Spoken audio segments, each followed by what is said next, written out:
آئینہ دیکھ کر کہے اس کو میں بھی کتنا حسین بنا واہ واہ ہوا واہ، کیا ہوں۔ کہہ رہے نوید صاحب، کیا کہہ رہے ہیں؟ شاعری کا سفر کب اور کیسے شروع ہوا؟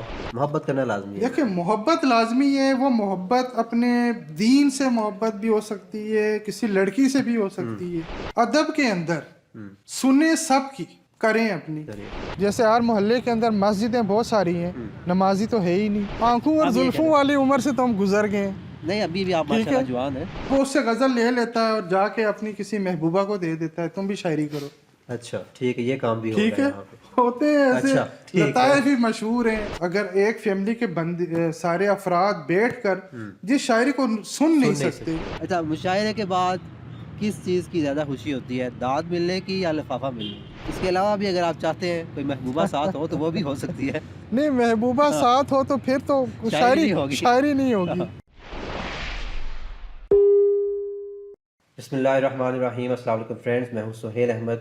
پروگرام چمکتے ستارے میں آج راولپنڈی اور اسلام آباد کا وہ چمکتا ستارہ ہمارے ساتھ موجود ہے کہ جن کی بات کرنے کا انداز اور جن کی شاعری اس قدر منفرد اور خوبصورت ہے کہ جب وہ لکھنے پہ آتے ہیں تو وہ اس قدر جدت پسند ہوتا ہے کہ پڑھنے والا آپ کا پورا کلام پڑھے بغیر رہ نہیں سکتا۔ اس سے پہلے کہ میں اپنے معزز مہمان گرامی کی طرف چلوں، میں ان کے کلام کی کچھ جھلک آپ کو دکھانا چاہتا ہوں۔ وہ فرماتے ہیں کہ وہ تو جگنو بھی نہیں دینے پہ مائل ابھی تک، میری مٹھی میں اگر تارا بھی آیا دوں گا۔ ایک اور جگہ وہ فرماتے ہیں، بیٹیاں سب کے مقدر میں ہے تاروں جیسی، بیٹیاں سب کے مقدر میں ہے تاروں جیسی، یہ جو بیٹا ہے کمانے سے بڑا ہوتا ہے۔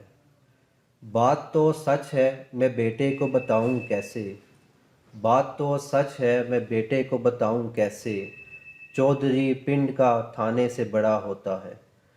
ان کا ایک اور شعر جو آج ہر زبان زد عام ہے، کوفے کے بعد ایسی ہوا دل میں چل پڑی، کوفے کے بعد ایسی ہوا دل میں چل پڑی، ہم نے کسی بھی حد پہ بھروسہ نہیں کیا۔ تو شعر و شاعری کا شغف رکھنے والے لوگ یہ سمجھ گئے ہوں گے کہ آج ہمارے ساتھ ملک نوید صاحب موجود ہیں۔ جی تو نوید ملک صاحب، السلام علیکم۔ وعلیکم السلام۔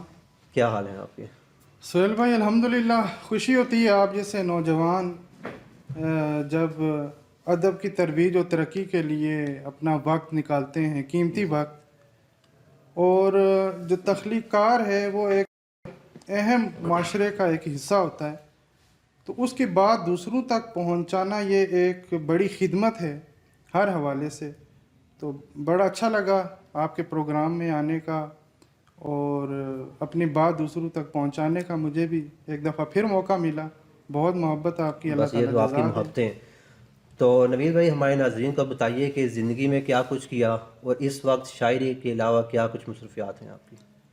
زندگی میں بہت شاعری کی، دن رات ہمیشہ اسی سوچ میں رہنا کہ کیسے میں کچھ بہتر کر سکتا ہوں، بہتر لکھ سکتا ہوں۔ ایک وقت ایسا تھا جب مجھے بہت سارے سینئر شعراء نے بھی کہا، اور مجھے زندگی کے کئی مواقع ایسے آئے جہاں پہ سوچنا بھی پڑا کہ شاید وہ ٹھیک کہتے تھے کہ آپ پہلے اپنا فیوچر بنا لیں، شاعری کی طرف بعد میں آئیں۔ صحیح۔ یہ آج جب کوئی نیا شاعر، نوجوان شاعر میرے پاس آتا ہے، میں بھی اسے کہتا ہوں، لیکن جنون جو ہے سہیل، جنون یہ اس کی ایسی آگ ہوتی ہے جو کسی تخلیق کار کو جب اپنے حصار میں لیتی ہے تو پھر سب کو جلا دیتی ہے۔ ایسے ہی۔ تو بہت سوچا، ہر وقت اسی تدبر میں رہنا کہ کیسے میں اپنے اظہار کو بہتر بنا سکتا ہوں، کیسے جو سلیقہ ہے دوسروں تک اپنے جذبات پہنچانے کا وہ آ سکتا ہے۔ تو ایسے زندگی میں میں نے کافی وقت شاعری کو دیا، نوجوانی میں بھی۔ صحیح۔ اس کے بعد شادی ہوئی، شادی کے بعد میں نوکری بھی کی میں نے، اور اس دوران جو ہے میں نے کئی حلقوں میں، ادبی حلقوں میں کام بھی کیا۔ پھر زندگی ایک نئے موڑ پر آئی، 1-2 سال تک میں بے روزگار بھی رہا، بہت سارے مسائل کا سامنا رہا، دشواریوں کا سامنا رہا۔ ٹھیک پھر ایک وقت آیا کہ ایک میری خواہش تھی کہ میں معلم بنوں، ٹیچر بنوں، یہ میری خواہش تھی بچپن کی. اس کا بھی ایک بیک گراؤنڈ ہے، وہ اگر وقت ہوا چلیں تو انشاءاللہ بتاؤں گا. ساتھ ساتھ بھی نہ ٹائم صحیح ہمارے تو پاس پھر بہت ہے. زندگی رہی.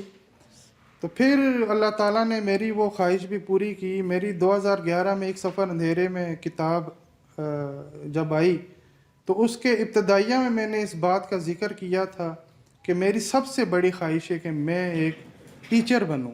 اچھا ماشاء تو وہ خواہش میری جو ہے وہ 2022 میں آ کر اللہ تعالیٰ نے پوری کی ہے. میں آج پڑھاتا ہوں ایک ادارے میں اور کانٹینٹ رائٹنگ بھی مطلب کرتا وہ ہوں. خواہش آپ کی پوری ہوتے ہوئے 10 سال تقریباً 10 سال گزر گئے، صحیح. بہرحال نہیں پوری ہو چلیں گئی. خواہش پوری ہوئی.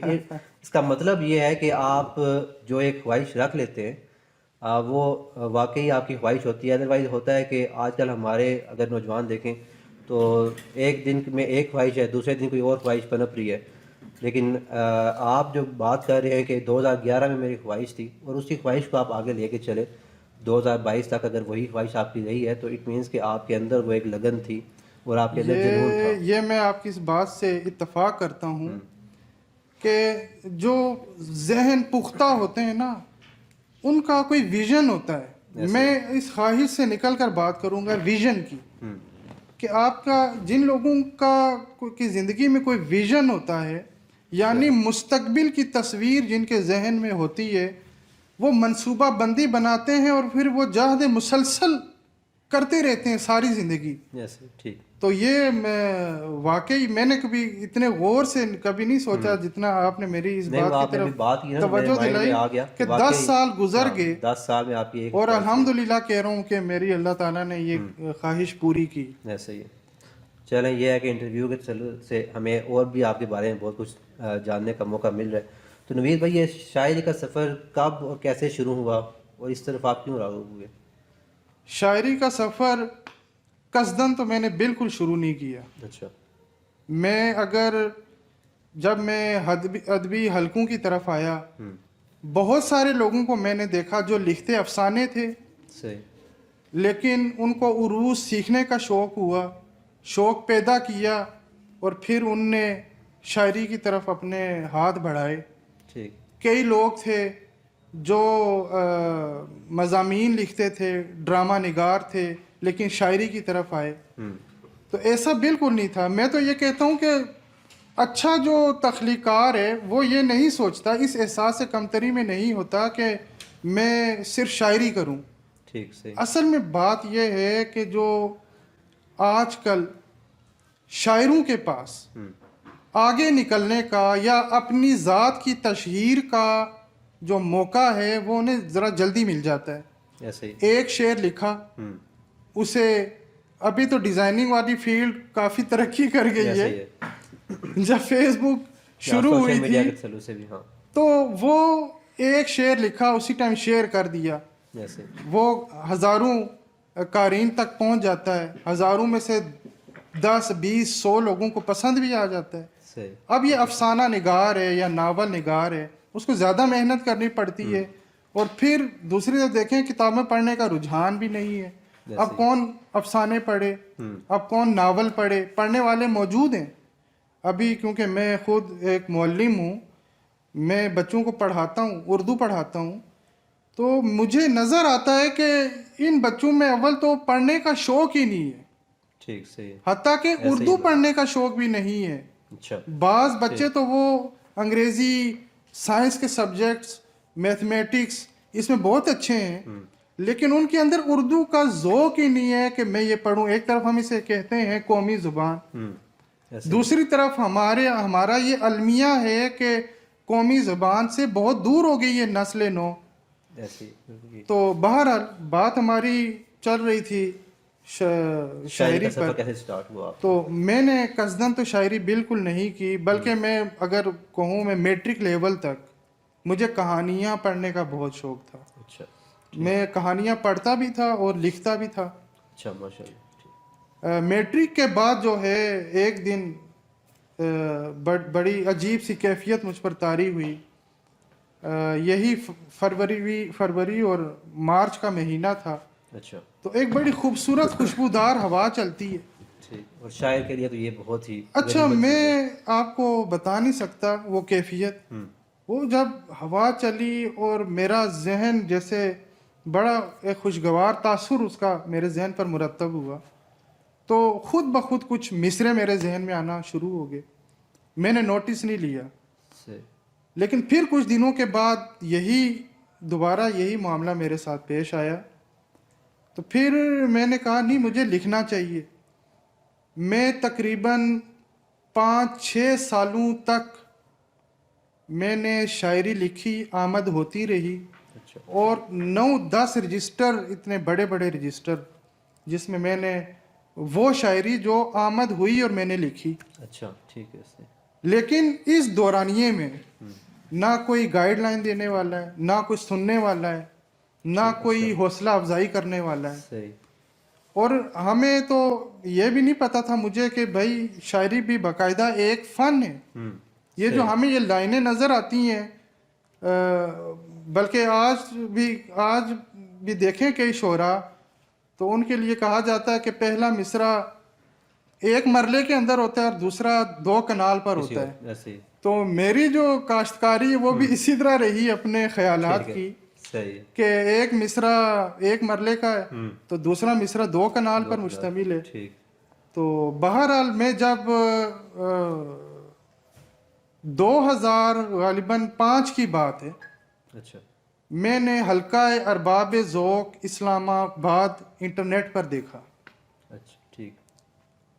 ہمارے عہد ساز ڈرامہ نگار اور افسانہ نگار ہیں منشا یاد صاحب, اچھا. صحیح. ان کا نمبر بھی تھا اس پر. تو میں نے انہیں فون کیا منشا یاد صاحب کو, اللہ تعالیٰ ان کو جنت الفردوس میں اعلیٰ مقام عطا فرمائے. انہوں نے بڑی حوصلہ افزائی کی, انہوں نے کہا بیٹے آئیں یہاں پہ شاعر بھی ہوتے ہیں, ادیب بھی ہوتے ہیں. تو پھر میں جب حلقہ ارباب ذوق میں گیا وہاں پہ میں نے شاعروں کو دیکھا, افسانہ نگاروں کو دیکھا, ان کی گفتگو سنی. تو پھر احساس ہوا یار یہ تو سیکھنے والی چیز ہے, اور جو میں نے اتنا طویل وقت لکھنے پہ لگایا. تو بہرحال مجھے یہ افسوس نہیں ہے, ہر کام میں بہتری ہوتی ہے, یہ اللہ تعالیٰ کو پتہ ہوتا ہے کہ کون سا وقت کون سی چیز کس وقت کے لیے بہتر ہے. تو جتنا جو بہتر تھا رب کریم نے کیا, مجھے اس پہ افسوس نہیں. لیکن میں پھر یوں آہستہ سے اسٹارٹ ہو. ادبی حلقوں کی طرف جس طرح آپ نے ذکر کیا کہ پہلی دفعہ ہوا چلی اور آپ پہ آمد کا سلسلہ اسٹارٹ ہو گیا, وہ تو کیونکہ آپ کا اسٹارٹنگ ٹائم تھا, ایک اسٹارٹنگ ڈیوریشن چل رہی تھی, لیکن اب تو ماشاءاللہ آپ کو لکھتے ہوئے کافی ٹائم ہو چکا ہے. تو جسٹ آپ سے پوچھنا یہ تھا کہ شاعروں میں یہ جو آمد کا ہے یہ کوئی خاص وقت ہوتا ہے یا اچانک کسی ٹائم بھی کوئی واقعہ رونما ہوا اور آپ پہ آمد ہونا سٹارٹ ہو جائے گی, اس میں کیا میں اسی بات کو بڑے ایک دلچسپ انداز میں اس کا جواب دینا چاہوں گا. الحمدللہ 3 میرے بیٹے بھی ہیں, بیوی بھی ہے, میں رشتہ داروں کو بھی پورا ٹائم دیتا ہوں, کزنس کو ٹائم دیتا ہوں, اچھا اپنے حلقہ احباب کو ٹائم دیتا ہوں. کسی نے مجھے نہیں دیکھا کچھ لکھتے ہوئے. اچھا بڑی بات. آپ کسی بھی شاعر کے پاس چلے جائیں, اس کے گھر پہ دستک دیں آپ, تو اس کے گھر سے یہ جواب نہیں آئے گا کہ وہ 4 بجے سے لے کے 5 بجے تک وہ شاعری کرتے ہیں. شاعری کا کوئی ٹائم نہیں ہے. یہ کسی بھی آپ سفر کر رہے ہیں, کسی کوئی خیال آپ کے ذہن میں جھلملایا ہے, اچھا ٹھیک, کوئی مصرع ذہن میں آ گیا ہے, تو وہ جو کاپی اور پنسل والا دور بھی چلا گیا, موبائل موجود ہوتا ہے ہمارے پاس, اسی وقت موبائل پہ نوٹ کر لیا اور چل پڑے. تو کسی بھی ٹائم میں نے آج تک مجھے کسی نے نہیں دیکھا کہ آپ, بلکہ میرے جو مجموعے آئے ہیں تو مجھ سے کئی دوست گھر والے پوچھتے ہیں کہ یہ کب لکھا آپ نے. میں کہتا ہوں یہ لکھنے کا کوئی وقت نہیں ہوتا. ہاں ناول نگار یا افسانہ نگار وہ باقاعدہ نشست رکھتے ہوں گے اپنی اکیلے میں, تنہائی میں, کہ میں نے ایڈیٹنگ کرنی ہے, میں نے مزید چیزیں ڈالنی ہیں. لیکن شاعر کے لیے کسی وقت کی ضرورت نہیں ہے. وہ ایک مصرع لکھ لیا اس نے, اب وہ چلتے پھرتے بھی اپنے ذہن میں اس میں ترامیم کر سکتا ہے, اضافہ کر سکتا ہے, اس کو مزید بہتر بنا سکتا ہے. ٹھیک. اچھا صحیح. تو پھر نوید بھائی جب آپ پہ سٹارٹنگ میں یہ آپ جس نے بتایا کہ 5-6 سال تک میں لکھتا رہا، لیکن کیونکہ وہ اس وقت تک آپ نے سیکھا بھی نہیں تھا باقاعدہ کام، بحر عروض یہ ساری چیزیں ان سے آپ ناواقف تھے، تو کوئی پہلا شعر یا پہلی غزل آپ کو یاد ہو جس کے بعد آپ کو لگا ہو کہ اب میں باقاعدہ نا شاعروں کی فہرست میں آ گیا ہوں؟ میں نے جب شاعری کا آغاز کیا نا، وہ پہلی غزل مجھے آج بھی اس کا ایک شعر یاد ہے، غزل شاید پوری یاد نہ ہو مجھے، اس کا وہ شعر ہے کہ میری منزل میرے سامنے تھی مگر، میری منزل میرے سامنے میری تھی منزل مگر، میرے سامنے تھی مگر میں نہ طے کر سکا فاصلہ رات کا۔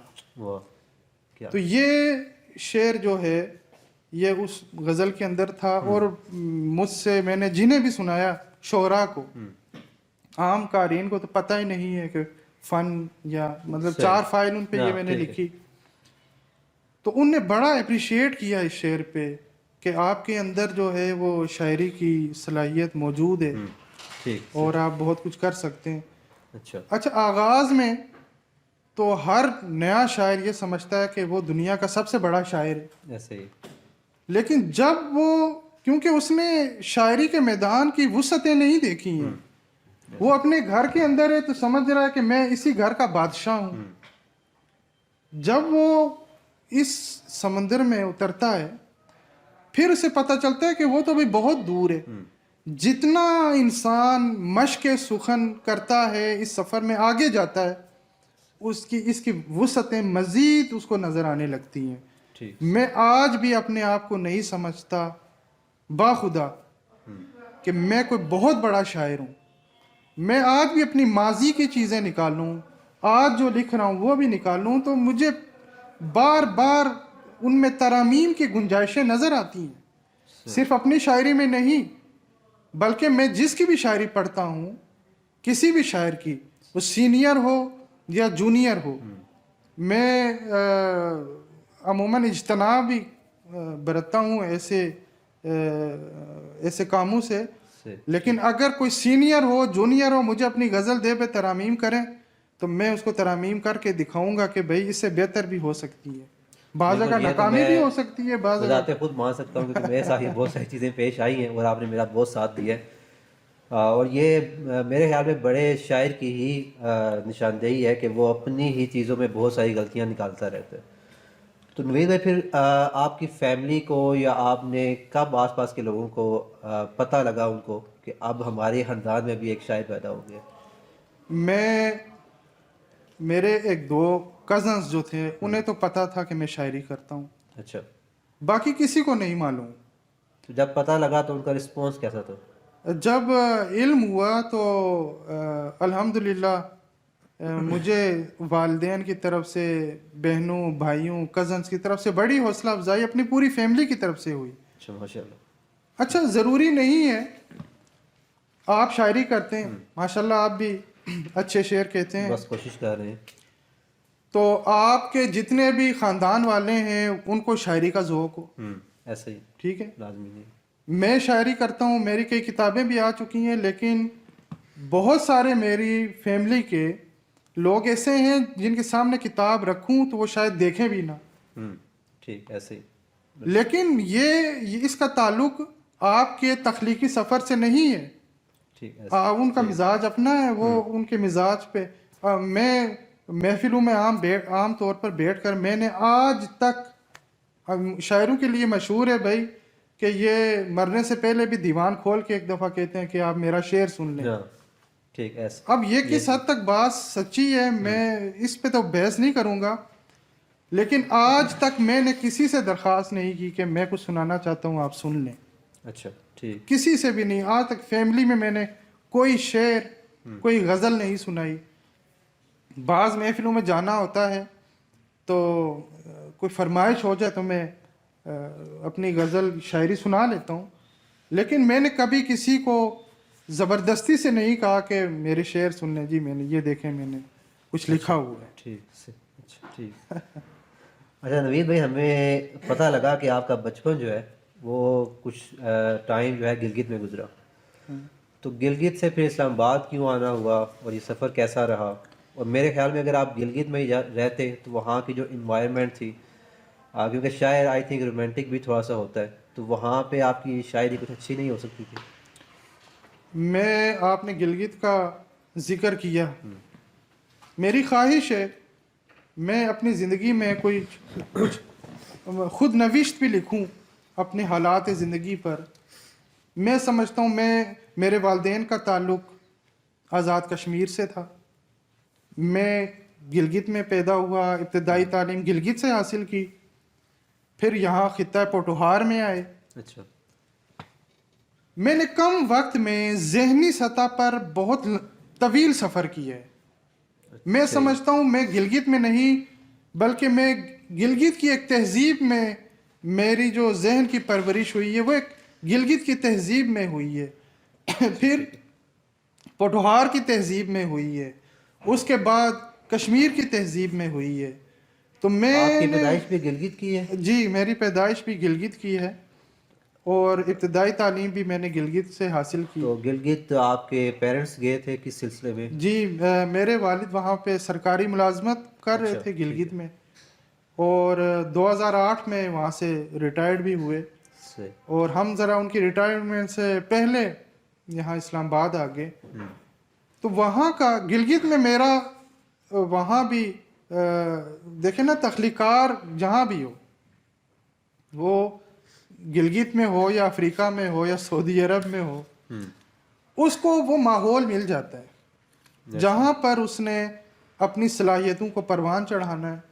گلگت میں مجھے بچپن میں اب تیسری جماعت کا طالب علم ہوں اور مجھے کہانیاں لکھنے کا شوق ہے.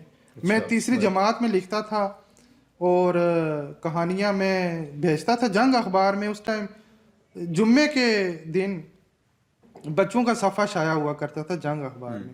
یہ اور بات ہے کہ کبھی کوئی چیز شائع نہیں ہوئی، لیکن آپ میں شوق تھا، لیکن شوق تھا پڑھنے کا بھی لکھنے کا بھی. صحیح، ٹھیک. تو بہرحال گلگت کے جو مناظر ہیں، وہاں کا ماحول ہے، قدرتی جو وہاں پہ اللہ تعالیٰ کے بڑے شاہکار چیزیں موجود ہیں، تو ان کا بڑا گہرا ربط ہے میرے ذہن کے ساتھ. میں گلگت سے بہت محبت کرتا ہوں اور گلگت کے لوگوں سے بہت محبت کرتا ہوں. ابھی بھی میری کوشش ہے، خواہش ہوتی ہے کہ گلگت جاؤں، وہاں کے لوگوں سے ملوں. مجھے یہاں اگر راولپنڈی اسلام آباد میں کوئی گلگت کا کوئی شخص ملتا ہے تو میں بڑی محبت کے ساتھ اس سے ملتا ہوں، اس سے بات چیت کرتا ہوں. میں اپنا بچپن اس کے لہجے میں ڈھونڈنے کی کوشش کرتا ہوں. تو گلگت سے بڑی محبت ہے مجھے. ٹھیک. تو نوید بھائی، ابھی تک آپ کے کتنے شعری مجموعے شائع ہو چکے ہیں؟ میرا 2009 میں آیا پر دے دو. اچھا. پر دے دو یعنی میں اڑنا چاہتا ہوں، مجھے پر چاہیے. اس میں آپ کہہ سکتے ہیں کہ کوئی کمی ہے میں اپنی ذات میں محسوس کر رہا ہوں. وہ کسی حوالے سے، وہ سماجی حوالے سے، وہ تہذیبی حوالے سے، وہ معاشی حوالے سے، تعلیمی حوالے سے. تو وہ ایک اندر میرے ایک ابھار تھا. اور 2009 میں پر دے دو کتاب میں نے منظر عام پر آئی میری، الحمدللہ اس میں زیادہ تر میری احتجاجی اور طنزیہ شاعری موجود ہے. اچھا. وہ احتجاج کس چیز پہ تھا یا طنز کس چیز پہ تھا؟ احتجاج میرا تھا آمریت کے خلاف تھا، پھر ایسی جمہوریت کے خلاف تھا. دیکھیں میں یہ نہیں کہتا میں جمہوریت وہ طرز حکومت ہے کہ جس میں بندوں کو گنا جاتا ہے تولا نہیں جاتا. تو یہ جو جمہوریت ہے، جمہوریت کے نام پر عوام پس رہی ہے اور ہمیں اپنا مستقبل اللہ نہ کرے جو نظر آ رہا ہے. تو میں نے جو جمہوری قدریں، منفی قدریں، آمریت کی جو منفی قدریں ہیں، سوچیں ہیں، پھر غربت، جہالت اور سماجی رویے منفی، تو وہ میں میرے ذہن پہ آتے گئے اور میں جب لکھتا تھا کچھ تو مجھے سکون ملتا تھا. پھر 2011 میں میری کتاب آئی ایک سفر اندھیرے میں. اچھا 2 سال کے گیپ سے. جی ایک سفر اندھیرے میں. تو اس میں غزلیں شامل تھیں, کچھ نظمیں بھی شامل تھیں. اب کچھ نظمیں اس میں موجود اس تھیں. میں کوئی آپ نے چین کیا ہے وہی احتجاجی اور طنزیہ نہیں. شاعری تھی؟ کچھ تھوڑا سا رومانٹک بھی ہوئے؟ دیکھیں جب میٹرک لیول تک ایک طالب علم ہوتا ہے تو اس کے ذہن میں کچھ اور چیزیں ہوتی ہیں, صحیح. لیکن جو وہ بڑھتا ہے تو وہ پھر آہستہ آہستہ کسی ایک سبجیکٹ کا انتخاب کرتا ہے. ایسے ہی. ٹھیک. آغاز میں نے ناول نگاری میں بھی کوشش کی کچھ لکھنے کی. ٹھیک ہے. افسانے کچھ لکھے, ہلکا ارباب ذوق میں پیش بھی کیے, کچھ جگہوں پر شائع بھی ہوئے.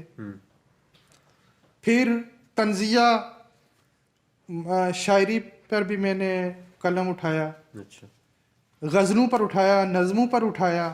صحیح. لیکن آخر کار میں جو ہے وہ 2 چیزوں پر زیادہ میں نے اپنی توجہ جو ہے وہ مرکوز کی, ایک غزل, دوسری نظم.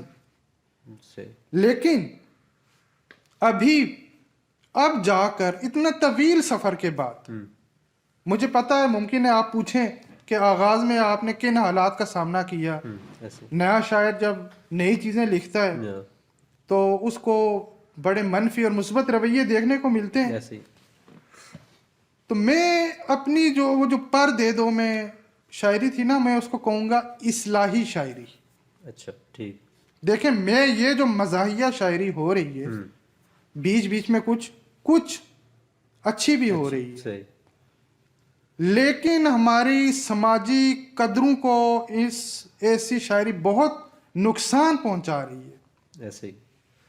آپ کیا جی, آپ اگر ایک فیملی کے سارے افراد بیٹھ کر جس شاعری کو سن نہیں سکتے ایسے ہی. تو اس کا آپ کیا سمجھتے ہیں معاشرے سے باہر اس کا کیا اس کے اثرات مرتب ہوں گے. ایسے ہی. تو میں اصلاحی شاعری کی طرف ابھی جا کر طویل سفر کے بعد, غزل و نظم کے بعد, میں نے سوچا یار یہ اصلاحی شاعری تو بڑے بڑے اولیاء نے کی ہے, بالکل ایسے ہی. بڑے بڑے مفسرین نے کی ہے, مشاہیر اسلام نے کی ہے. صحیح.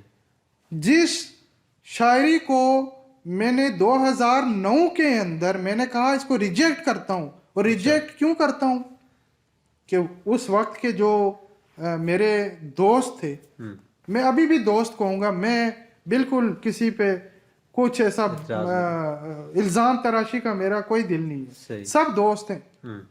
برا بھی ہے تو آپ کو کچھ اس سے مل جائے گا, کچھ سکھا کے جاتا ہے. ہاں, آپ کچھ نہ سکھائے یار, آپ سیکھ جاؤ. ایسا ہی. بازار سے بھی گزرو, کسی ریڑھی والے سے بھی جو گالیاں نکال رہا ہے اپنی زبان سے, گزرتے ہوئے آپ اس کے رویے دیکھ کے تو اپنے میں اگر چینج لاتے ہو, تبدیلی لاتے ہو, تو اس وقت یہ ہوا کہ جن لوگوں کو میں نے شاعری دکھائی انہوں نے کہا نہیں یار یہ شاعری نہیں ہوتی ہے, یہ شاعری ہے نہیں ہے. اچھا. کچھ مزاحیہ شاعروں نے کہا یہ مزاحیہ شاعری نہیں ہے. اچھا. ٹھیک. سنجیدہ نے کہا کہ نہیں جی یہ تو مزاحیہ شاعری ہے. اچھا. ٹھیک. تو وہ ایک بالکل میرا ذہن جو ہے وہ تقسیم ہو گیا بہت جگہوں پہ.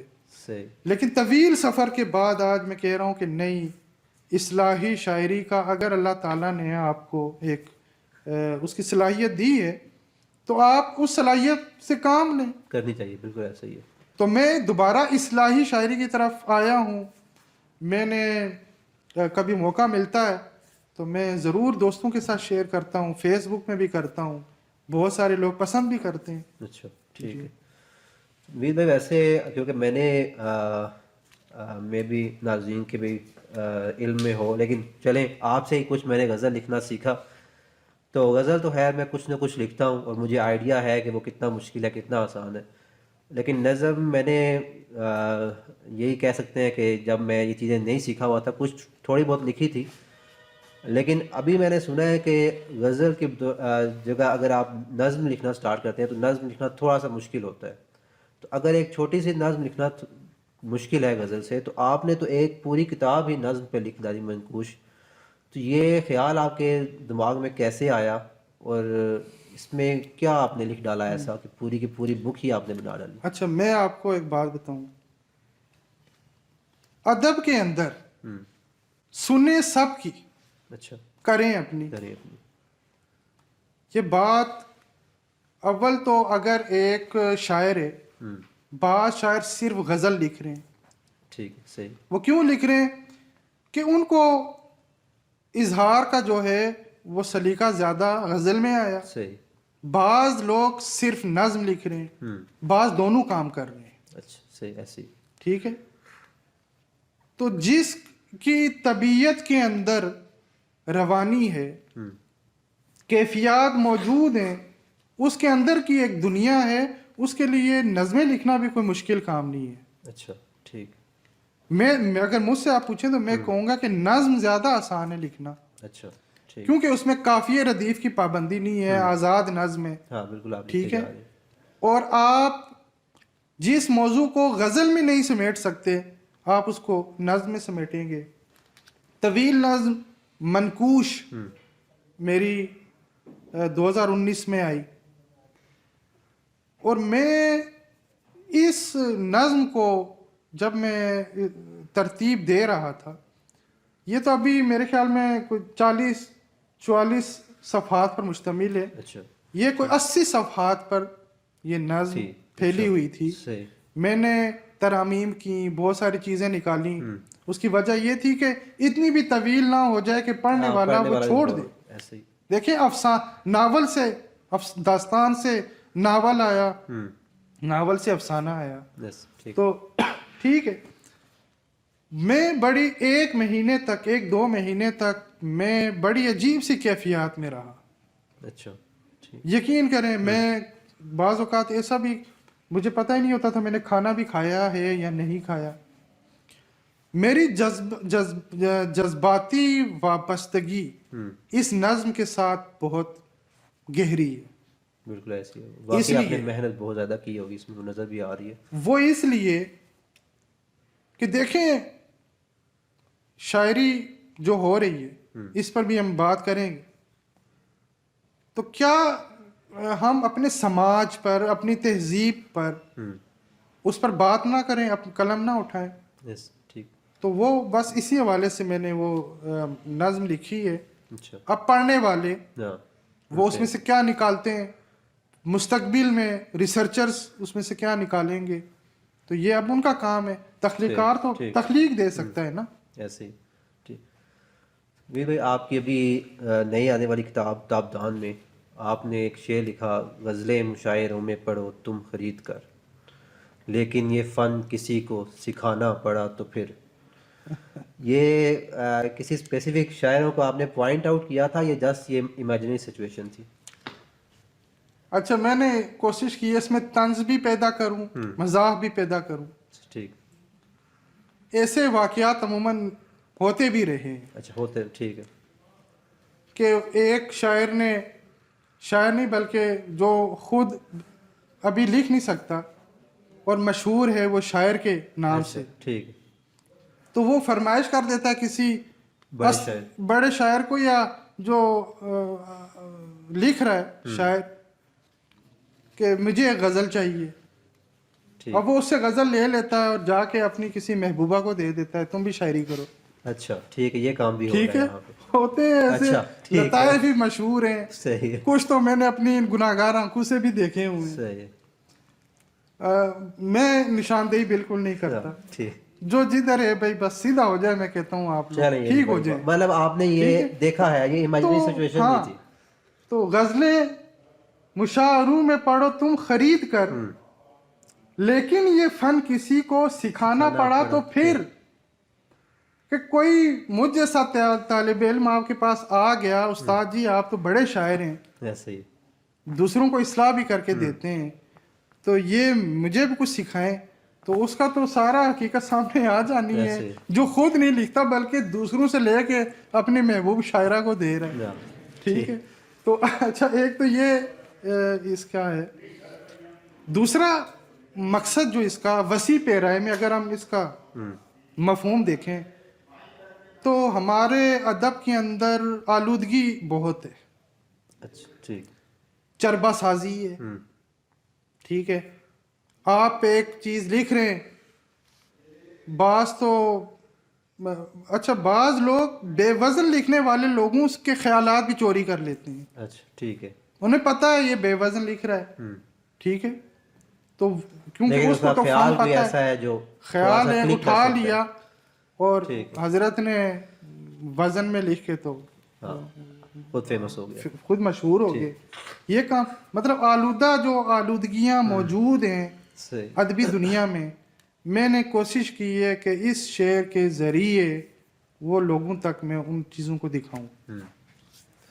ٹھیک. اچھا نوید بھائی، ابھی آپ نے محبوبہ کا بھی ذکر کیا اور آپ کی ابھی چلیں طنزیہ شاعری مزاحمتی شاعری کا ذکر بہت زیادہ ہو چکا ہے. تو ایک شعر میں بھی آپ نے سنا ہو، نہ یہ سمجھو کہ تم ہی آخری میری محبت ہو، محبت جرم ہے مجھ سے دوبارہ ہو بھی سکتا ہے. تو ظاہری بات ہے آپ بھی ابھی بھی ماشاءاللہ نوجوان ہی ہیں، تو آپ سے یہ جرم کتنی دفعہ سرزاد ہوا؟ سہیل بھائی، اگر یہی سوال آج سے 15 سال پہلے مجھ سے کوئی پوچھتا نا تو جواب دینے کا ہمارے پاس ڈھنگ نہیں تھا. صحیح. ہم کہہ دیتے جی محبت ہوئی تھی جی، بڑی ناکامی ہوئی. ٹھیک ہے. اب اتنا طویل سفر کر کے آئے ہیں، اب ہمارے پاس ایک سوال کے حوالے سے 100 جوابات موجود ہیں. نہیں، کہا جاتا ہے نا کہ پہلی دیکھیں محبت انسان کو بولتی نہیں ہے، یاد تو وہ آتی ہوگی. دیکھیں انسان مختلف سٹیجز سے گزرتا ہے تو لازمی بات ہے یہ جذبہ اس کے سینے میں پیدا ہوتا ہے. عمر کے ساتھ ساتھ سنجیدگی بھی آتی ہے، بعض لوگوں میں نہیں بھی آتی. تو یہ ابھی آپ نے بات کی محبوبہ کی، تو میں اگر کہوں یہ دنیا میری محبوبہ ہے، بالکل محبت ہے، مجھے پوری دنیا سے محبت ہے. ٹھیک ہے. میں آپ یہ تو کو آپ ہمیں علامتیں نا لے بات کے کو آ گھما جاؤں کے گا. لے کے جا رہے ہیں. ہم نے جس طرح پن پوائنٹ کیا ہے ہم اسی طرح لے کے جانا چاہتے ہیں. اچھا میں آؤں گا، اور اسی وہی طرف محبت آؤں آپ گا، نے ہمیں بتانی ہے. اسی طرف وہ آؤں گا. کتنی دفعہ ہوئی؟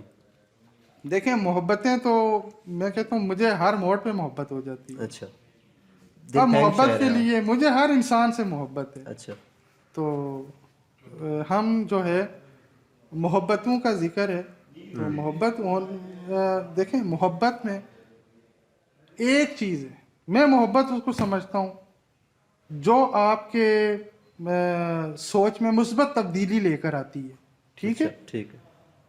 جذبے میں اور جذبات میں فرق ہے. جذبات آپ کو غلط راستے پہ لے جائیں گے. جو آج کل نوجوان زیادہ تر خودکشیاں کر رہے ہیں یہ جذبات ہیں. ٹھیک. لیکن جذبہ جو ہے وہ آپ کو محبت کا جذبہ وہ آپ کے اندر ایک دنیا پیدا کرے گا، پھر اس دنیا میں آپ عشق مجازی سے عشق حقیقی کی طرف جائیں گے. تو میں بڑی شرافت کے ساتھ میں نے اپنا بچپن گزارا ہے. چلیں آپ نے بڑے اچھے طریقے سے بات کو گھمایا بھی ہے، لیکن ہم آپ سے جسٹ یہ پوچھنا چاہتے ہیں کیا کوئی ایسا شاعر ہو سکتا ہے جو محبت کیے بنا شاعر بن جائے؟ نہیں، محبت کرنا لازمی ہے. دیکھیں محبت لازمی ہے. وہ محبت اپنے دین سے محبت بھی ہو سکتی ہے، کسی لڑکی سے بھی ہو سکتی ہے. آپ کو محبت اپنے گھرانے سے بھی ہو سکتی ہے، محبت آپ کو معاشرے سے بھی ہو سکتی ہے. محبت تو پہلی چیز ہے، محبت کرنا پہلی لازمی ہے. چیز. مطلب آج کے شاعر نوجوان کو اگر شاعر بننا ہے تو محبت کرنی پڑے گی. محبت کریں لیکن وہ کون سی حماقت نہ محبت ہے؟ کریں. محبت کون سی ہے یہ اس پہ اب ڈیپینڈ کرتا ہے. نوید بھائی اس کے علاوہ آج کل اگر ہم شاعر دیکھیں بہت سارے مشہور شاعر ہیں اور کچھ کو ہم اچھے شاعر بھی کہہ سکتے ہیں لیکن مشہور نہیں ہو سکے. تو کیا اچھی شاعری اور مشہور شاعری میں کوئی فرق ہے، یا ایک اگر ہم کہیں کہ ایک اگر اچھی شاعری نہیں ہے تو وہ مشہور کیوں ہو جاتی ہے؟ دیکھیں میں دو سوالوں کا جواب میں اکٹھا دینا چاہتا ہوں. ٹھیک. ایک سوشل میڈیا، پھر مشہور شاعری اور پھر اچھی شاعری. ٹھیک. مشہور شاعری کا معیار کیا ہے اس ٹائم؟ جس پہ 1 لاکھ لوگوں تک پہنچ جائے، 2 لاکھ اس کو دیکھ لیں، ٹھیک. 10,000 اس پہ ہنس جائیں, 500 اس کو لائک کریں, وہ مشہور شاعری ہے. صحیح. اب اور اگر ہم آپ یہ بھی کہہ سکتے ہیں کہ ہمیں یہ بھی نہیں پتا کہ وہ لائک کرنے والا بندہ آیا شاعری کو سمجھتا بھی ہے کہ نہیں. جی بالکل, مین چیز یہ بھی ہمیں میں آپ کو یہ کہتا ہوں بہت اچھے شاعر, میں یہ بالکل نہیں کہوں گا, الزام تراشی سے کام نہیں لوں گا, کسی کو بدنام نہیں کروں گا. جو مشہور شاعری اس ٹائم کر رہے ہیں نا, ان کے پاس اچھی شاعری بھی موجود ہے. اچھا. نوجوانوں میں یا سینئرز میں. لیکن میں بات صرف اچھی اور مشہور شاعری میں کرنا چاہتا ہوں. میں آپ کو کسی بھی ریسرچر کو میرا یہ چیلنج ہے, آپ جتنی بھی مشہور شاعری ہے اس کو اکٹھا کر لیں, اس کو کتابی شکل دیں, پھر اس کو آپ معاشرے کی مختلف سماجی اکائیوں میں بھیجیں, آپ تعلیمی اداروں میں بھیجیں, آپ علماء کے پاس بھیجیں, آپ اسکالرز کے پاس بھیجیں, آپ مذہبی اسکالرز کے پاس بھیجیں. کوئی طبقہ اس کو کنسیڈر اس شاعری کو نہیں کرے گا. ایک لمحے کے لیے سننے والوں نے حاض اٹھایا, شغل میلہ ہو گیا, واہ واہ ہو گئی, اس سے زیادہ اس شاعری کا کوئی کام نہیں ہے. شاعری وہی زندہ رہتی ہے جس میں کیفیات ہوتی ہیں, کیونکہ کیفیات کا تعلق تو انسان کے ساتھ, جب سے انسان کائنات میں آیا ہے تو اس کا کیفیات کے ساتھ تعلق ہے. تو جو شاعری کیفیات پر مشتمل ہے وہ شاعری زندہ رہنے والی شاعری بھی ہے اور وہ اچھی شاعری بھی ہے. چلیں آ جائیں, ادھر آ جائیں.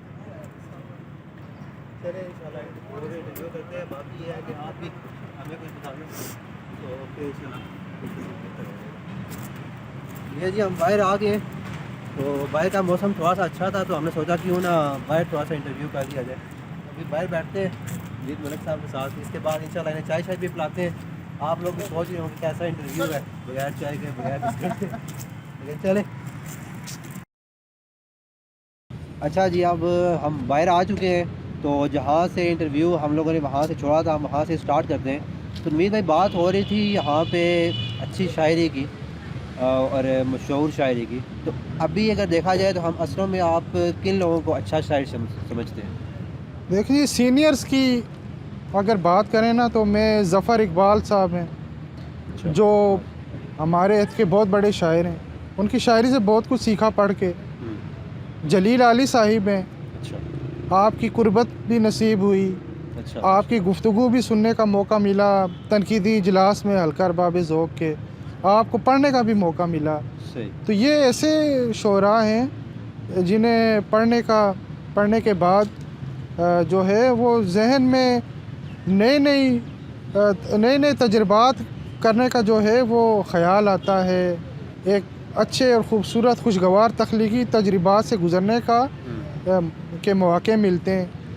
تو باقی اگر میں بات کروں کہ جو میرے ہم عصر شعراء ہیں, تو میں سب کو اچھا سمجھتا ہوں یار, وہ ایک پوزیٹیو کام کر رہے ہیں. ہاں وہ لوگ جو تہذیب کو بگاڑ رہے ہیں ان کے لیے دعا کی جا سکتی ہے, لیکن جو لوگ بے شک وہ رومانٹک شاعری کر رہے ہیں, لیکن کہنے کا کوئی ڈھنگ ہے, کوئی سلیقہ ہے, کوئی خوشگوار تاثر قائم ہوتا ہے, تو ایسے بہت اچھے شعراء نوجوانوں میں بھی ہیں, جو تھوڑے بہت سینئرز ہیں ان میں بھی ہے. تو میں تو سب کو اچھا سمجھ رہا ہوں یار, پوزیٹیو کام پہ لگے ہوئے ہیں. وہ کوئی مطلب آپ دیکھیں کون ادب کے لیے قلم کے لیے ٹائم نکالتا ہے, ایسا ہی ہے. اتنی مصروفیات ہو گئی ہیں, مسائل پیدا ہوئے ہیں, لوگوں کے پاس وقت ہی نہیں ہے. وہ پھر یہ ایک جو فطری جابر ہے تخلیقیت کا, اس کو برداشت بھی کر رہے ہیں. تو حوصلہ افزائی ہونی چاہیے, لکھنے والے کی ہونی چاہیے میرے خیال میں. نوید بھائی شاعروں کی ہم نے بات تو کر لی, لیکن میں نے ابھی کیونکہ شاعروں سے میری بھی تھوڑی بہت ملاقات ہو رہی ہے, تو جہاں تک دیکھا گیا ہے تو شاعر, اگر ہم اپنے آباء و اجداد کے دور کے بھی شاعر دیکھیں تو شاعر نا فائنینشلی طور پہ تھوڑا ڈسٹرب ہی رہا ہے. ایسا کیوں نہیں ہوا کہ شاعر نے اپنے آپ کو فائنینشلی بھی تھوڑا سا سیٹ کر لیا یا اس کے پاس ٹائم نہیں ہوتا اتنا؟ اگر آپ صرف شاعر کی بات کریں نا، میں شاعر کی بات نہیں کروں گا، اگر آپ دیکھیں افسانہ نگار، ناول نگار، دو لوگ ہیں. ایک وہ لوگ ہیں جنہیں ان کے مزاج کے مطابق کام بھی مل گیا، صحیح، خاص کر جو پروفیسرز ہیں، صحیح، اردو پڑھا بھی رہے ہیں، انکم بھی آ رہی ہے، ٹھیک ہے، اور دوسری طرف پڑھاتے ہوئے ان کی اپنی صلاحیتیں بھی پروان چڑھ رہی ہیں تخلیقی. ٹھیک، تو وہ تو بڑے خوش قسمت ہیں میری نظر میں. صحیح، اب کچھ لوگ ایسے ہیں جو مس فٹ ہیں، کچھ ہیں وہ فیکٹریوں میں کام کر رہے ہیں، کچھ سرکاری اپنا کچھ تجارت کر رہے ہیں، کچھ ملازمت کر رہے ہیں. صحیح، ٹھیک، تخلیقی صلاحیتوں کو روندنے والے حالات میں رہتے ہوئے وہ یہ سفر ہم نے اپنا جاری رکھا ہوا ہے. ایسے ہی، تو یہ جو ہے کہ فائنینشلی طور پہ بہت مطلب ڈسٹرب ہوئے ہیں، اس کی وجہ ہمارا معاشرہ ہے. ٹھیک، اگر ہمارے معاشرہ جو ہے یہاں یہ لکھنے والوں کو مطلب اگر ایک ادیب ہے وہ کتاب لکھتا ہے، معاشرے کے اندر کتاب پڑھنے کا ذوق ہے، تو وہ فائنینشلی طور پہ بہتر ہو جائے گا. اس کی کتابیں بکیں گی، پبلشر اس کو پیسے بھی دے گا. صحیح، ویسے وہ کئی سالوں تک باہر ممالک میں ایسے ہی ہے. وہاں آپ دیکھیں کہ باہر ممالک میں لوگ لکھتے ہیں، ان کی کتابیں یہاں تک بکتی ہیں. ہماری کتابیں ہمارے اپنے محلے کے نہیں بک رہی سوسائٹی کو آپ چھوڑ دیں، ہمارے محلے کے اندر نہیں بکتی ہے، ایسا ہی، یہی چیز، وہ ہمیں دینی پڑتی ہیں تحائف میں. تو وہ بیچارہ کیا کرے؟ فائنینشلی طور پہ ڈسٹرب نہیں ہوگا تو اور کیا ہوگا. بہت سارے شاعروں نے اپنی کتابیں وہ رکھی ہوئی ہیں، کہتے ہیں یار کہیں سے پیسہ آ جائے میں چھپوا دوں، کہیں سے پیسہ آ جائے. تو یہ حالات ہمارے معاشرے کی وجہ سے. نوید بھائی، آپ نے بیچ میں کتب بینے کا بھی ذکر کیا کہ آپ کتابیں پڑھنا بھی اس طرح بند ہو چکا ہے. تو ایک تو اس کو کیسے مزید بہتر کیا جا سکتا ہے، اور کیا آپ سمجھتے ہیں کہ اس کی وجہ ہمارا آج سوشل میڈیا ہے، وہ وجہ بھی بنی ہے؟ اور سوشل میڈیا کے لحاظ سے آپ کیا کہیں گے، کیا اس میں ادب کو فائدہ پہنچا ہے یا نقصان پہنچا ہے؟ سوشل میڈیا سے ادب کو بہت زیادہ فائدہ پہنچا ہے، اور اگر نقصان کی بات کریں تو نقصان بھی پہنچا ہے لیکن اتنا زیادہ نہیں.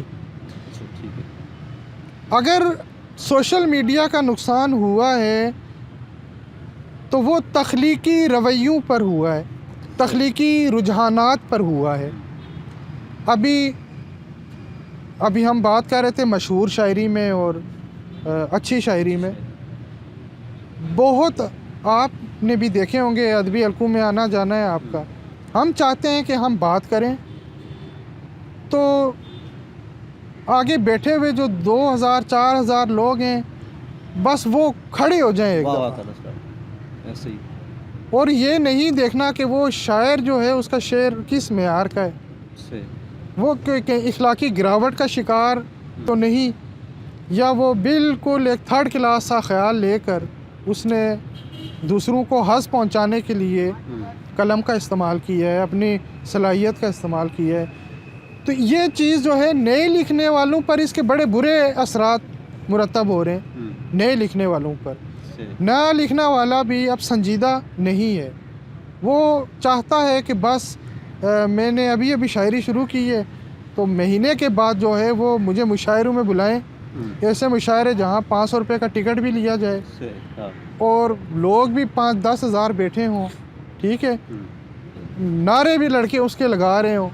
تو اس نے ناپختہ ذہنوں کو بڑا نقصان پہنچایا ہے. تو باقی اگر ادب کا دیکھیں تو گلوبل ویلیج ہے.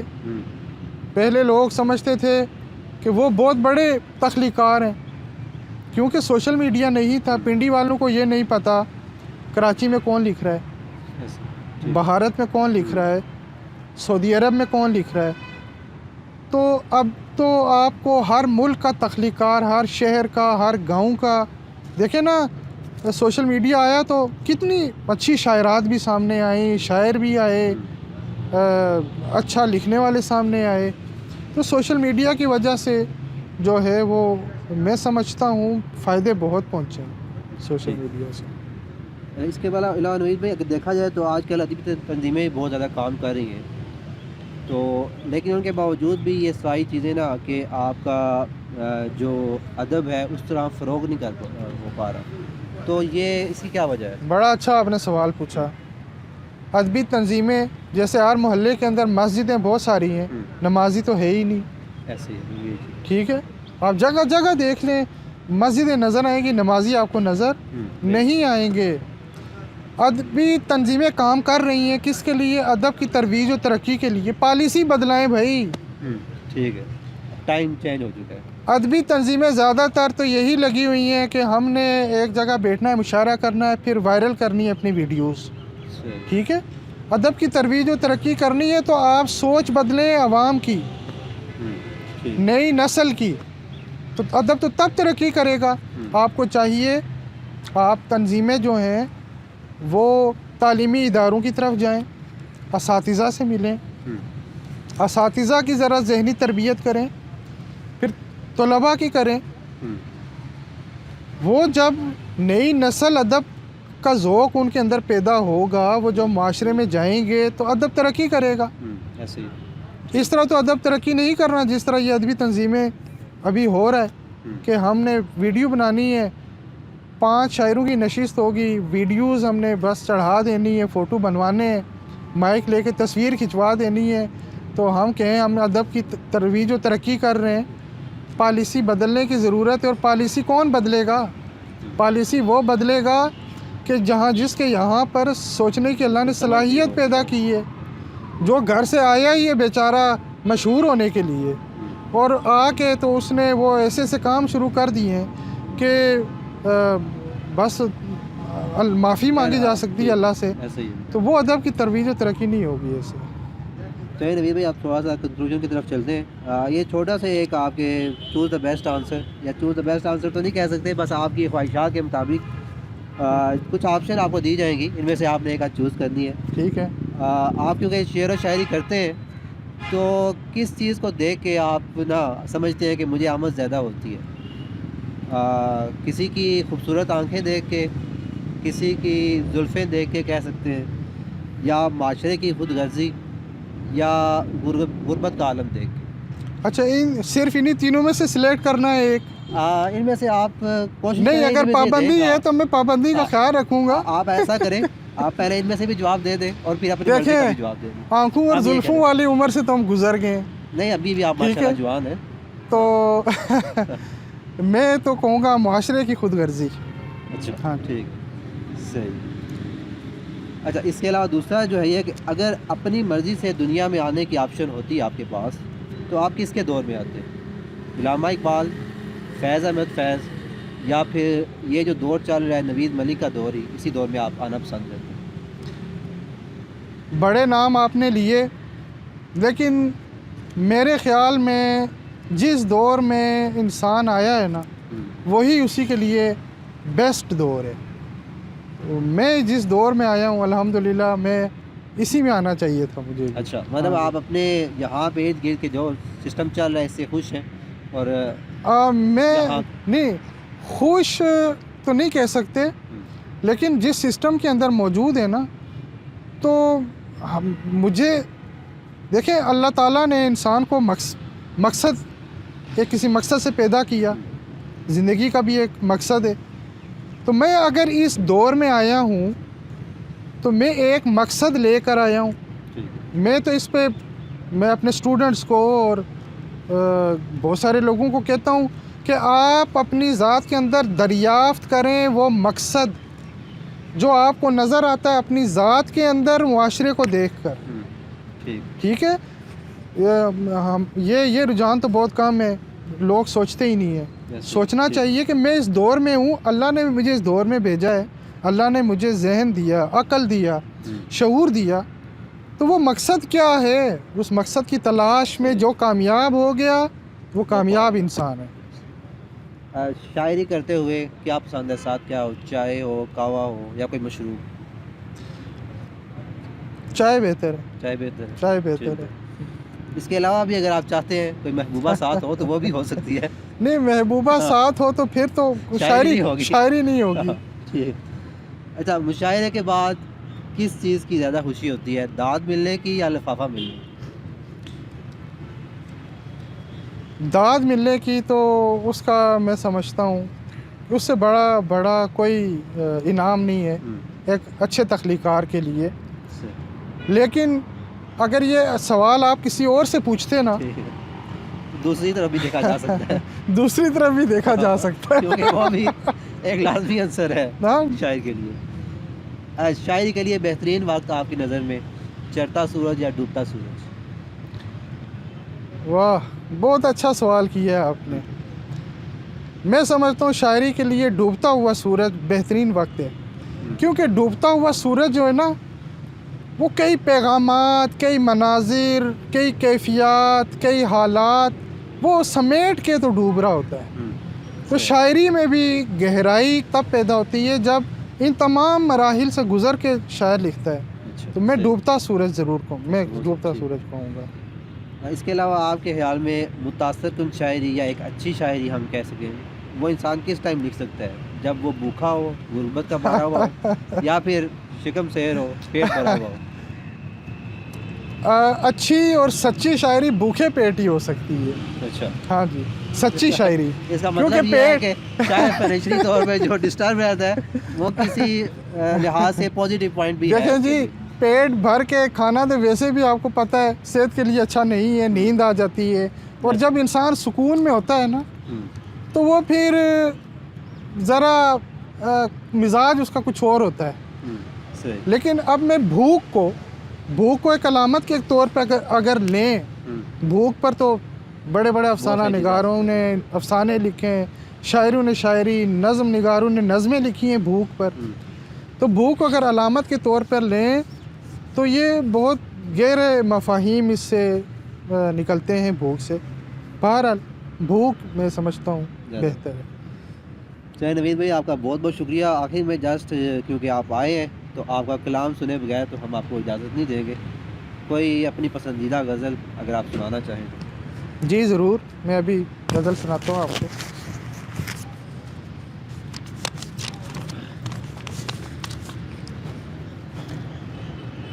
عکس ہوں اور یہی بنا ہوا ہوں. عکس ہوں اور یہی بنا ہوا. واہ. عکس ہوں اور یہی بنا ہوا ہوں, میں دیے کے قریب بنا ہوا ہوں. واہ کیا کہتے ہیں. یہ جو پیکر میرا ہے جوڑ اسے, آ گیا ہے یقین بنا ہوا ہوں. واہ کیا کہنے. یہ جو پیکر میرا ہے جوڑ اسے, آ گیا ہے یقین بنا ہوا ہوں. آئینہ دیکھ کر کہے اس کو, آئینہ دیکھ کر کہے اس کو, میں بھی کتنا حسین بنا ہوا ہوں. کیا کہنے نوید صاحب, کیا کہنے. میں بھی کتنا حسین بنا ہوا ہوں. کوزہ گر روح پھونک دے مجھ میں, کوزہ گر روح پھونک دے مجھ میں, جس جگہ تھا وہیں بنا ہوا ہوں. اور مجھے سیلاب ہی ابھارے گا, مجھے سیلاب ہی ابھارے گا, یعنی زیر زمین بنا ہوا ہوں. عکس ہوں اور یہی بنا ہوا ہوں, میں دیے کے قریب بنا ہوا ہوں. بہت شکریہ آپ کا. اس کے علاوہ نوجوان شعراء کو کوئی پیغام دینا چاہے؟ نوجوان شاعروں کو ایک ہی پیغام ہے, اچھا سوچیں, اچھا لکھیں, اچھا کریں, اور پھر دیکھیں شاعری زندگی کو پہلے سمجھیں. صرف شاعری کا نام زندگی نہیں ہے, زندگی کے اندر شاعری ہے. جس زندگی کے اندر شاعری ہوگی وہ اچھی بھی ہوگی, لیکن جس شاعری میں آپ پوری زندگی انڈیل دیں, بڑے تجربات دیکھنے میں آتے ہیں, ساری زندگی لوگوں نے شاعری کی ملا کچھ بھی نہیں انہیں. اور ایسے بھی شاعر ہیں جن نے ساری زندگی شاعری کو ٹائم دیا، اچھا نکال کچھ بھی نہیں سکے شاعری سے. دیکھیں میں مقصدیت نہیں تھی اس میں. مقصدیت نہیں تھی، ایک شوق تھا، لیکن ان کی شاعری اس معیار کی بھی نہیں بن سکی. صحیح ٹھیک. تو زندگی کے اندر معاملات ہیں، آپ کے گھر والے ہیں، بچے ہیں، دوست ہیں، احباب ہیں، ایک تعلق ہے. دیکھیں انسان اور کائنات پر شاعر لکھتا نہیں ہے. ایسے کتنا بڑا موضوع رہا ہے انسان اور کائنات، پھر انسان اور خالق کائنات. ایسے تو یہ تعلق بھی تو ہے زندگی کے اندر. ایسے اگر ہم صرف شاعری میں کہیں کہ بھائی فلاں شاعر نے کائنات اور انسان پر بڑے اچھے موضوعات اٹھائے، تو شاعری سے ہٹ کر اپنی زندگی میں بھی دیکھیں یہ تعلق کیا آپ کا کائنات اور خالق کائنات کے ساتھ جڑا ہوا ہے. تو یہ سارے معاملات دیکھیں. صرف جو ہے وہ سطحی شاعری کرنا اور صبح سے شام تک ایک ہی چیز کے نا جنون سوار کرنا، میں نے بس مشہور ہونا ہے. مشہور ہو جائیں گے یار، جو نہیں ہوئے کیا وہ مر گئے، زندہ ہیں. کئی مشہور ہونے والے مر چکے ہیں، اور کوئی ایسے تھے جو مشہور نہیں تھے، آج ان کا نام زندہ ہے. تو ان چھوٹے چھوٹے خیالوں سے نکل جائیں، محنت کریں. اور میں سمجھتا ہوں بعض نوجوان بہت سارے سینئر سے بہت اچھا لکھ رہے ہیں. اچھا ہاں جی، یہ بالکل میں اس کا اعتراف کرتا ہوں، کیونکہ آج کے ماحول، آج کی سہولیات میں زیادہ مواقع ملیں نئے، خاص کر نئے شاعروں کو، کہ وہ اپنے جو ہے اپنے جذبات کو الفاظ کے کون سے لباس پہناتے ہیں. نئے نئے ڈیزائن آئے، لہجے آئے، تراکیب آئی ہیں، لفظیات میں اضافہ ہوا ہے، وغیرہ وغیرہ. تو بہت سارے نوجوان شاعر بہت اچھا لکھ رہے ہیں. چلیے نوید بھائی، بہت بہت شکریہ، آپ نے اپنے قیمتی وقت میں سے وقت نکالا ہمارے لیے. انشاءاللہ آپ کے ساتھ اسی طرح کچھ نہ کچھ ملاقات ہوتی رہیں گی. کبھی ضرورت پڑی شاعری کے حوالے سے، ادب کے حوالے سے، تو آپ کا دوبارہ ٹائم بھی لیں گے انشاءاللہ. تو بہت بہت شکریہ آپ کا. اوکے، بہت شکریہ. اللہ. تو ویورز، پروگرام چمکتا ستارہ میں ہمارے ساتھ رہنے کے لیے بہت بہت شکریہ. ہماری کوشش ہوگی کہ ہفتے میں کم از کم ایک دفعہ اپنی ہی کسی فیلڈ کے چمکتے ستارے کا انٹرویو کر کے آپ کے پاس اچھی سے اچھی انفارمیشن لائی جائے. اس چینل میں آپ کو مختلف شعراء، مختلف بزنس مین، اس کے علاوہ مختلف ہر فیلڈ کے منجے ہوئے جو اس کے ایکسپرٹ ہوں گے ان کا انٹرویو کیا جائے گا اور آپ کے پاس انفارمیشن پہنچائی جائے گی. تو اس کے لیے آپ چینل سبسکرائب کر کے رکھیں، اور چینل سبسکرائب کرنے کے بعد جو بیل آئیکن آئے گا اس پہ کلک کر دیں. تو انشاءاللہ ملتے ہیں نیکسٹ کسی اور ویڈیو کے ساتھ. تب تک کے لیے اللہ حافظ.